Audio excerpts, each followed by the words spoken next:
자, 먼저 바이낸스 홀딩스 리미티드 그리고 그들의 CEO 창펑자오가 미국 SEC와 벌이고 있는 법정에서의 혈투 한번 알아보겠습니다. 최근에 바이낸스 홀딩스가 법정에서 SEC에 대한 강력한 반박을 시작했어요. 이게 무슨 일이냐? SEC가 얼마 전에 바이낸스 홀딩스와 관련 없다고 생각하는 몇 가지 새로운 주장을 법정에 가져왔는데 바이낸스 홀딩스 법무팀은 이에 대해서 매우 단호한 태도를 보였습니다.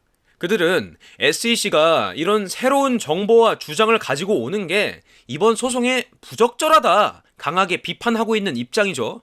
특히 바이낸스 홀딩스는 SEC가 법무부나 핀센과의 과거 거래를 이 사건에 끌어들이려는 시도에 대해서도 문제를 제기했는데 바이낸스 홀딩스 입장에선 이런 거래가 현재의 사건, 특히 암호화 자산이 증권법이나 거래법에 어떻게 분류되는지 이것과 관련이 거의 없다고 주장을 하고 있는 거죠. 그리고 여기서 정말 흥미로운 부분이 나옵니다. 바이낸스 홀딩스와 창펑자오는 미국 증권법을 전 세계 암호화폐 운영에 적용하는 게 과연 적절한가 하는 문제를 다루고 있습니다. 그들은 SEC가 증권법의 적용 범위를 잘못 해석하고 있다 주장을 하면서 특히 은행비밀보호법과 관련된 결의안을 신뢰하는 것은 잘못된 접근이라고 비판하고 있어요. 마지막으로 바이낸스 홀딩스는 문제가 된 거래가 미국 내에서 일어나지 않았기 때문에 미국 증권법의 관할권 밖에 있고 그들은 SEC가 미국 국경을 넘어서 발생한 거래와 활동까지 통제하려고 하는, 그러니까 잘못된 규제 확장을 시도하고 있다고 비난하고 있습니다. 이렇게 바이낸스 홀딩스와 SEC 사이의 법적 대결은 암호화폐와 규제에 대한 전 세계적인 논의에 아주 큰 영향을 미치고 있습니다. 이 사건이 과연 암호화폐의 미래와 국제적 규제에 대해 어떤 변화를 가져올지 계속 지켜봅시다.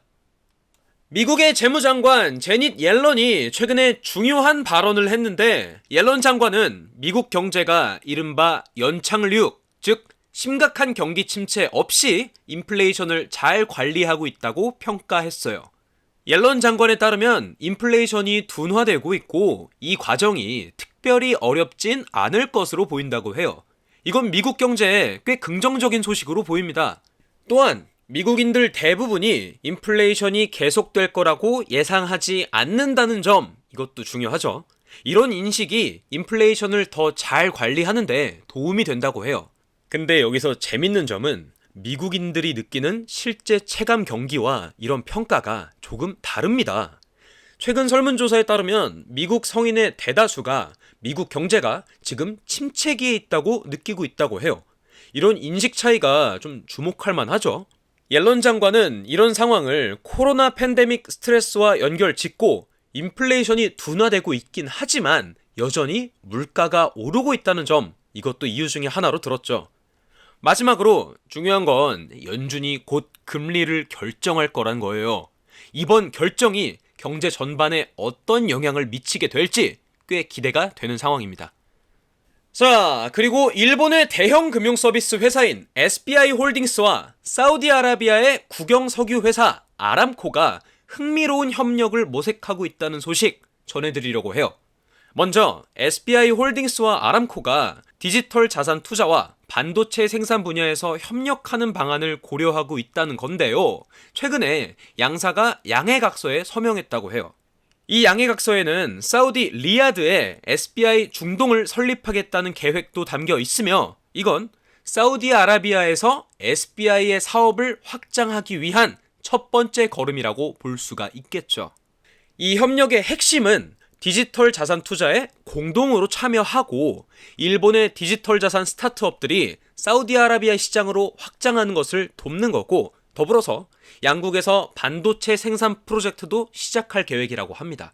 여기서 중요한 건요, 이 협력이 앞으로 더 확대될 수도 있다는 점이에요. 아람코는 세계에서 두 번째로 매출이 큰 기업이고 이번 MOU에서는 아람코의 공급망을 강화하기 위한 투자 방안도 언급이 됐어요. 사우디아라비아에서 암호화폐는 아직은 법적으로 인정받지 못하고 있지만 정부는 웹3 기술에 아주 큰 관심을 보이고 있고 SBI 홀딩스는 중동 지역에서의 영향력을 더 확대하기 위해 여러 가지 움직임을 보이고 있는데요. 지난 11월에는 영국은행 스탠다드 차타드의 핀테크 부문과 합작 투자 회사를 아랍에미리트에 설립했고 여러 가지 혁신적인 분야에 투자할 예정이라고 합니다.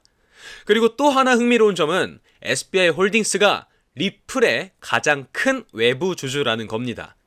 2018년부터 리플과 파트너십을 맺고 있고 최근에는 서클과도 MOU를 체결해서 일본에서의 USDC 유통과 웹3 서비스를 강화할 계획이라고 해요. 이렇게 SBI 홀딩스와 아람코의 이번 협력은 디지털 자산과 반도체 생산 분야에서 양사가 어떤 새로운 기회를 만들어낼지 기대가 되는 부분이 아주 많습니다. 오늘 준비한 영상 여기까지입니다. 자세한 투자 전략이나 디테일한 투자 정보 궁금한 게 있으시다면 위에 보이는 제 핸드폰 번호로 문자 하나만 보내주세요. 제가 한 분 한 분 순차적으로 연락드리고 있으니까 문자 남겨주세요. 감사합니다.